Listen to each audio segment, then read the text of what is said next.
Voilà, bonjour à tous et merci beaucoup encore d'être nombreux. Nous allons faire une analyse par rapport à la situation politique actuelle. Nous avons suivi, nous tous, la situation qui se passe à Doha, les négociations entre le Rwanda et la RDC et le M23, nous avons tous suivi.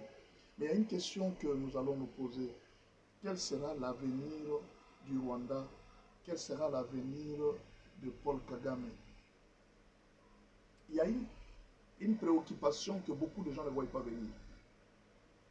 D'abord, la question que vous devez vous poser, pourquoi les Qatar s'intéressent tant aux affaires de la RDC? Pourquoi pas un autre pays, seulement les Qatar?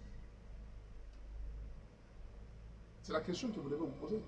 Pourquoi seulement les Qatar, pas un autre pays du monde? Il y a beaucoup de pays dans le monde. Pourquoi les Qatar s'intéressent tant? Le premier problème, ce que vous devez savoir, c'est que le Qatar a beaucoup investi au Rwanda sur base d'un mensonge. Le Rwanda avait proféré des mensonges et avait convaincu le Qatar à investir chez lui. Quel était le mensonge? Que le Rwanda était producteur du coltan, alors que le Rwanda était en train de voler le coltan en RDC. Que le Rwanda était en RDC pour traquer les FDLR, alors qu'en réalité, ce n'était pas pour traquer les FDLR, c'était pour voler les minéraux. Et le Qatar a fait confiance au Rwanda. Il lui a donné des avions. Ce que vous voyez, Rwandair là, c'est pour le Qatar. Le Qatar a investi dans le tourisme. Non, le Rwanda s'est développé. Il y a beaucoup de choses qui sont au Rwanda qui n'appartiennent pas au Rwandais. Ça se fait dans tous les autres pays. Hein. Beaucoup de choses qui sont aussi chez nous ne nous appartiennent pas. Mais beaucoup de choses n'appartiennent pas au Rwandais. Le Qatar a investi aussi une usine de traitement de coltan qu'on n'a jamais commencé à exploiter. Le Qatar a fait aussi une usine de traitement d'or pour fabriquer des lingots d'or. Excuse. Le Qatar a investi beaucoup. Mais alors, est-ce que tous ces intérêts qataris doivent-ils partir en vain? Si aujourd'hui la RDC, par exemple, je vous donne l'exemple, la RDC a fermé l'espace aérien, ça bougeait Rwandair. Et ce ne sont pas les intérêts de Rwandair.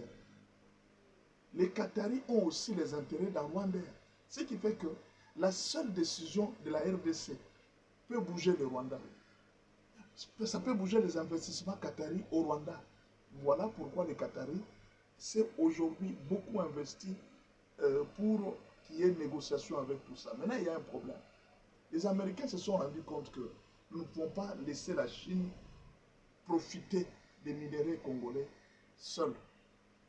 Nous devons aussi nous investir dans la Chine. Et c'est le président Félix Tshisekedi qui est parti faire cette demande. Nous avons besoin de la sécurité, venez collaborer avec nous. Parce qu'avec la Chine, le président Félix Tshisekedi a trouvé un double jeu.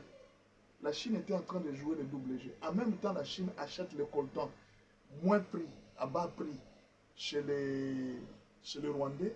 Et la Chine sait que les Rwandais sont en train de piller en RDC. Et la Chine ferme les yeux. Mais en même temps, la Chine, c'est un partenaire pour nous, qui nous soutient, qui nous vend même des armes pour la guerre. Et en même temps, la Chine vend aussi des armes pour détruire les armes que la Chine elle-même nous a vendues. Vous voyez, la RDC a été un peu déçue de ses partenariats avec la Chine. On a trouvé que la Chine était très hypocrite. C'est ainsi que le président a préféré collaborer avec les États-Unis. Bien sûr que les Africains sont là, oh, Chine, Poutine, Chine, partenariat gagnant-gagnant. En tout cas, nous, la RDC, on n'a pas eu la chance d'avoir des partenariats gagnant-gagnant. Si on vous explique comment est-ce que la RDC a perdu l'argent avec la Chine, comment est-ce que la Chine est devenue une puissance mondiale à cause de la RDC, et nous-mêmes, les Congolais, qu'est-ce que nous avons profité? Rien du tout. Et alors, de l'autre côté, les Américains, par d'autres systèmes politiques, notamment les démocrates, ils avaient profité du Rwanda pour exploiter les coltans congolais et y passer, que ce soit l'Union européenne, que ce soit l'URSS même. Même l'URSS, pendant que nous on était en train de souffrir là, non, nous allons aller vers la Russie pour que la Russie nous soutienne. Même l'URSS profitait de notre coltan à travers le Rwanda. Le président Paul Kagame l'avait déclaré une fois. Il a dit ceci. Il dit, les gens qui sont en train de me condamner là, que donc moi, je vends le coltan. Mais après tout, qu'est-ce que moi je fais avec le coltan ici? Moi, je ne suis qu'un pays de passage. Le coltan, quand il vient ici, la contrebande, tous ces gens qui viennent vendre le coltan ici, ça passe, ça va en Europe, ça passe, ça va en Russie, ça passe, ça va et ailleurs, partout, par-ci, par-là. L'Arabie Saoudite prend, la Chine, tous les pays, l'Union européenne, ce n'est pas seulement les États-Unis, tous les pays du monde venaient se ravitailler au Rwanda, même l'URSS, la Russie. Vous voyez un peu où la RDC, personne ne pouvait soutenir la RDC au niveau des Nations Unies. Personne. Parce que tous ces gens-là étaient dans le coup. Même la Russie était dans le coup. Même la Russie, elle achetait des minéraux chinois. Et ces minéraux, ils savent que ces minéraux sont pillés en RDC. Ils achètent. Maintenant, aujourd'hui, qui va condamner? Si nous tous nous sommes des voleurs, qui va accepter de condamner la RDC? Alors, le président Félix Tshisekedi a compris, mais tous ces gens sont des hypocrites. C'est ainsi que le président, comme le régime a changé, parce qu'avec Biden, ça n'avait pas marché. Comme le régime a changé, le président s'est dirigé vers Trump. Et ça a réussi. C'est ainsi que Trump est venu en RDC. Maintenant, là, nous avons maintenant deux intérêts. Les Qataris doivent défendre ses intérêts au Rwanda, n'est-ce pas? Et il a aussi des intérêts qu'il doit défendre en RDC. Pour que Rwandair puisse exister et voler, avoir beaucoup d'argent et d'intérêts, il faudra que la RDC ouvre son espace aérien. Le Qatari est en train de jouer sa carte pour ses avions, pour sa compagnie.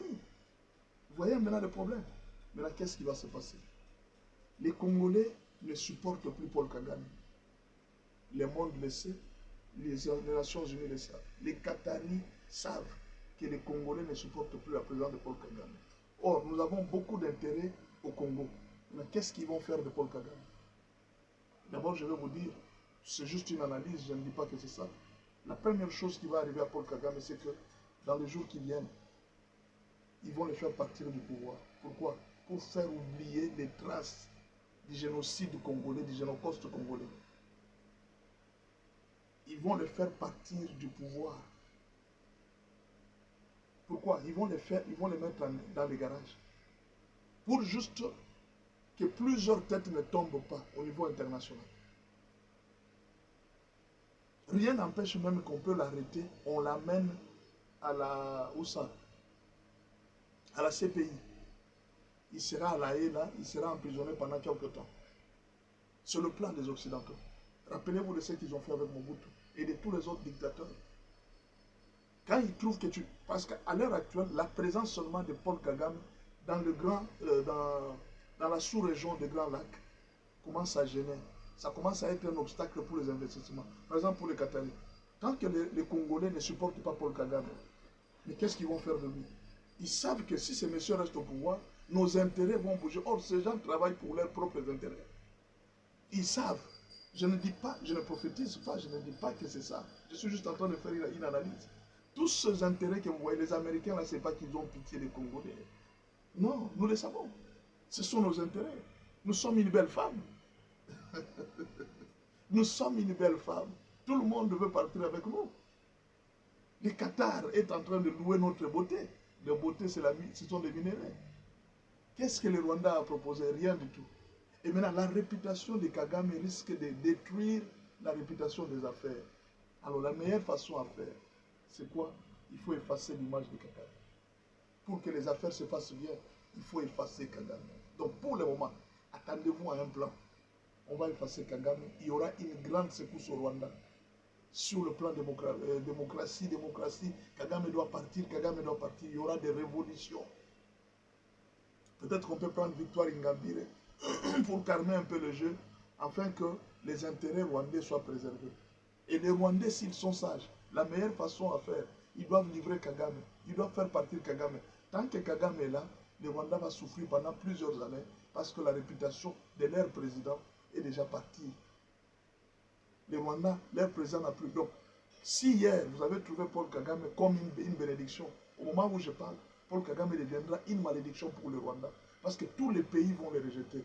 Les pays vont là où l'Amérique se trouve. Et les pays rejettent tout ce que l'Amérique rejette. Soyez sages. Vous devez faire le choix.